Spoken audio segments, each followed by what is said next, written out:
Extraordinary lack of party political infighting in Parliament today. Politicians actually focused on the issue as we'd expect them to be. Low-density Parliament, Chris, that's right. And Australians have always wanted the Parliament to come together on issues like this, and it's happening here. It's good to hear the words of Anna Bligh and the banks. I mean, fundamentally, we need the payment systems in this country to keep working. We need strong banks. We had them in 09 and 10. They got us through the GFC. Major reason why we escaped that pretty unscathed. But we will have, in my electorate and everyone across the country, people whose livelihoods have gone up in smoke this week, jobs that have amounted to nothing, people who are sitting around the table working out how they're going to get through it.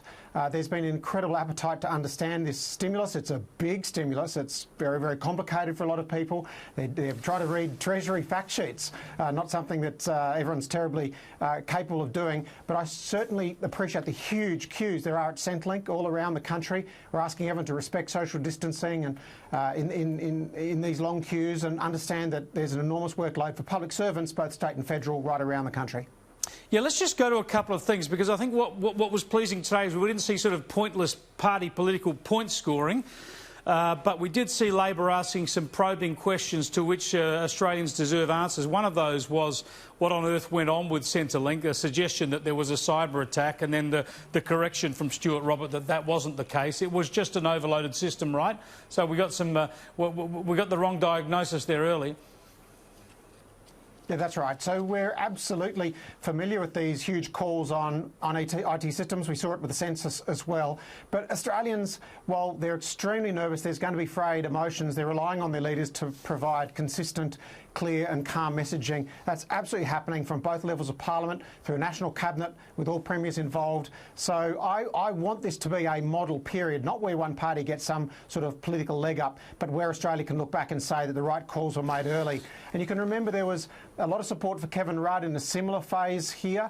Obviously some coalition disagreement into 2010 when that stimulus went on long after Treasury had predicted the GFC was over. Yep. But we do appreciate the bipartisanship we're getting at the moment. Right, but we've got to make sure we get the right decisions being made, and that's another issue Labor zeroed in on, and I think quite rightly, and that is how on earth could these 2,700 people have been allowed off the Ruby Princess in Sydney? We've got state and federal governments sort of buck-passing here. They're both involved.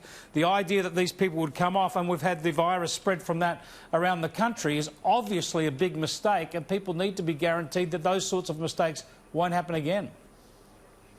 They do, and for a long time it was made completely clear that ultimately the health reaction and the health response is entirely with New South Wales Health. So that question has to be asked of that Health Minister.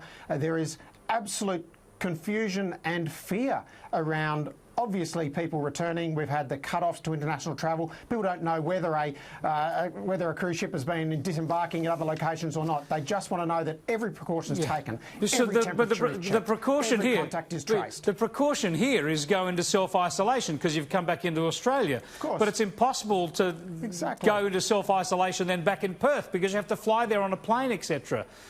This is where we've been caught short.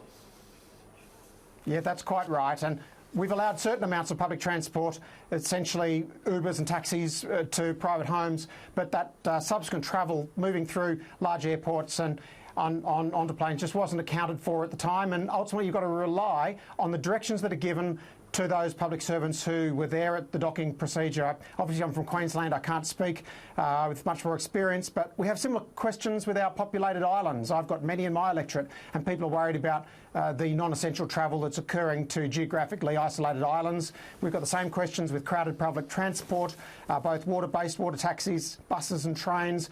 But what we are noticing, just like petroleum and fuel reserves, is that as non-essential travel starts to ebb, they will have far fewer people in transport, far fewer people in transit in general, and the burden is coming off a lot of the pressures, including schools, where turnouts this week at schools have been so much lower that there has not been a clear message between the states on social distancing nor on school closures. Schools doing states doing different things, and of course in this day and age everyone in Queensland is watching exactly what Victorian schools do and then asking a million questions because these states have to work together. and have to have a consistent message. The Just National Cabinet is obviously bound by the right of individual premiers to make calls on their own schools, and regrettably they've been a little bit out of step. Well, the more they do it together, state and federal, I think the better. Just very briefly, what's happening in Parliament? Is it done? Have you got that economic package through yet, or is there still some sitting to go?